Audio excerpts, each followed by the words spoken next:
السلام علیکم ورحمۃ اللہ وبرکاتہ۔ بسم اللہ الرحمن الرحیم۔ آج کی تعلیم فضائل ذکر چیپٹر 2 پیج نمبر 487 سے ہے۔ حضرت ابو بکر صدیق رضی اللہ تعالیٰ عنہ حضور اقدس صلی اللہ علیہ وسلم سے نقل کرتے ہیں کہ لا الہ الا اللہ اور استغفار کو بہت کثرت سے پڑھا کرو۔ شیطان کہتا ہے کہ میں نے لوگوں کو گناہوں سے ہلاک کیا اور انہوں نے مجھے لا الہ الا اللہ اور استغفار سے ہلاک کر دیا۔ جب میں نے دیکھا کہ یہ تو کچھ بھی نہ ہوا تو میں نے ان کو ہوائے نفس یعنی بدعت سے ہلاک کیا اور وہ اپنے کو ہدایت پر سمجھتے رہے۔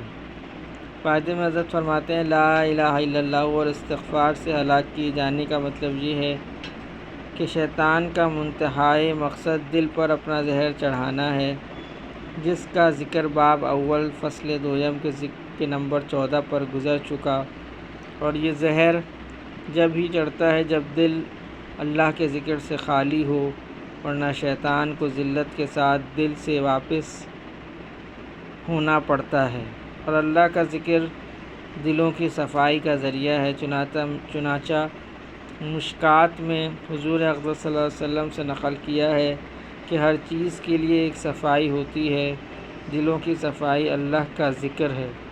اسی طرح استغفار کے بارے میں کثرت سے احادیث میں یہ وارد ہوا ہے کہ دلوں کے میل اور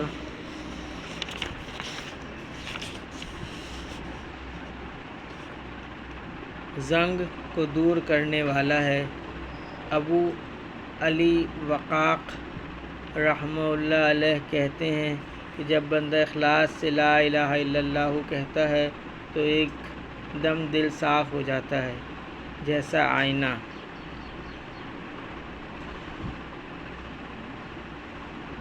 آئینے پر بھیگا ہوا کپڑا پھیرا جائے۔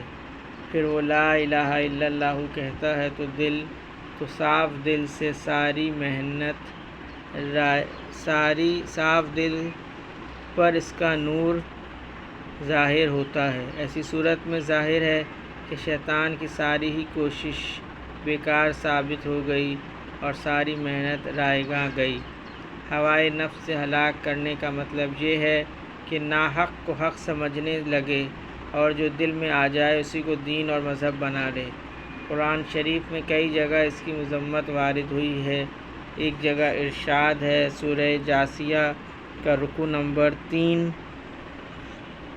کیا آپ نے اس شخص کی حالت بھی دیکھی جس نے اپنا خدا اپنی خواہش نفس کو بنا رکھا ہے اور خدا تعالیٰ نے اس کو باوجود سمجھ بوجھ کے گمراہ کر دیا ہے، اور اس کے کان اور دل پر مہر لگا دی اور آنکھ پر پردہ ڈال دیا کہ حق بات کو سنتا ہے نہ دیکھتا ہے نہ دل میں اترتی ہے۔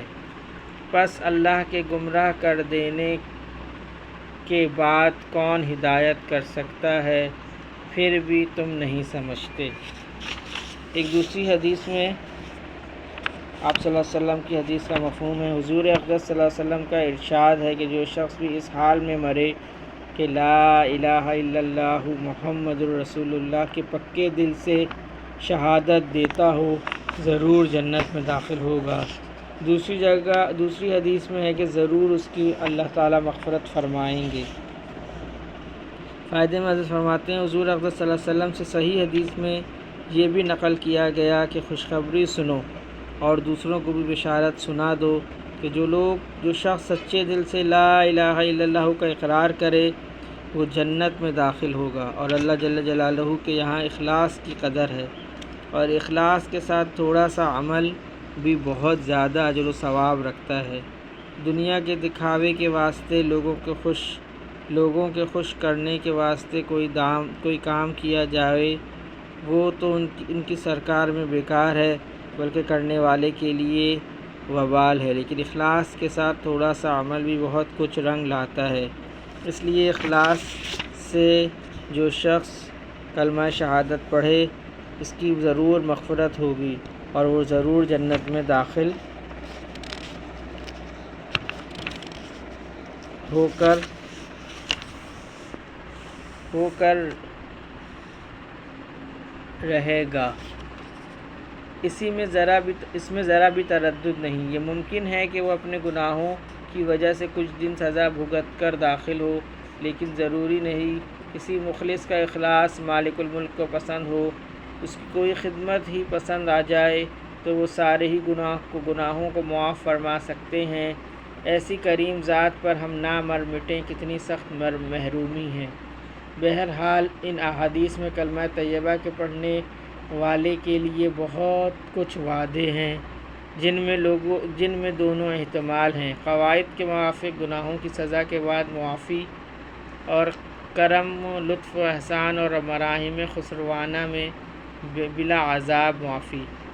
یحییٰ بن اقسم رحمہ اللہ علیہ ایک محدث ہیں۔ جب ان کا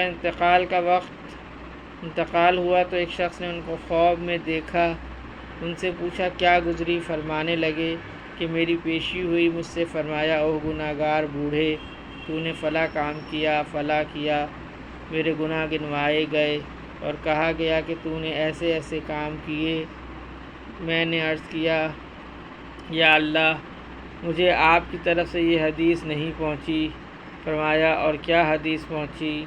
عرض کیا مجھ سے عبدالرزاق نے کہا، ان سے معمر نے کہا، ان سے زہری رحمہ اللہ علیہ نے کہا، ان سے عروہ رضی اللہ تعالی عنہ نے کہا، ان سے حضرت عائشہ رضی اللہ تعالی عنہا نے کہا، ان سے حضور اقدس صلی اللہ علیہ وسلم نے ارشاد فرمایا، ان سے حضرت جبرائیل علیہ السلام نے عرض کیا، ان سے آپ نے فرمایا کہ جو شخص اسلام میں بوڑھا ہو اور میں اس کو اس کے اعمال کی وجہ سے عذاب دینے کا ارادہ بھی کروں، لیکن اس کے بڑھاپے سے شرما کر معاف کر دیتا ہوں، اور یہ آپ کو معلوم ہے کہ میں بوڑھا ہوں۔ ارشاد ہوا کہ عبدالرزاق نے سچ کہا اور معمر نے بھی سچ کہا، زہری نے بھی سچ کہا، عروہ نے بھی سچ نقل کیا، عائشہ رضی اللہ تعالی عنہا نے بھی سچ کہا، اور نبی صلی اللہ علیہ وسلم نے بھی سچ کہا، اور جبرائیل نے بھی سچ کہا، اور میں نے بھی سچی بات کہی۔ یحییٰ رحمہ اللہ علیہ کہتے ہیں کہ اس کے بعد مجھے جنت میں داخلے کا ارشاد فرما دیا۔ بس بھائیو دوستوں، اللہ پاک ہمیں اسی طرح نیک اعمال کی توفیق نصیب فرمائے اور دوسروں تک ان سب باتوں کا پہنچانے کا ذریعہ بنائے کہ ہم نیک کام اور نیک اعمال سے جو ہے وہ، اور نیکی کا کام اور نیکی کی بات دوسروں تک اسی طرح پہنچاتے رہیں۔ اللہ پاک ہم سب کو عمل کی توفیق نصیب فرمائے۔ اللہم صلی علی محمد وعلی آل محمد، اللہم اعنی علی ذکرک و شکرک و حسن عبادتک، اللہم حاسبنی حسابا یسیرا، اللہم ارفع عنا البلاء والوباء، رب ارحمہما کما ربیانی صغیرا، رب اغفر وارحم وانت خیر الراحمین۔ سبحان ربک رب العزت عما یصفون وسلام علی المرسلین والحمد للہ رب العالمین، آمین برحمتک یا ارحم الراحمین۔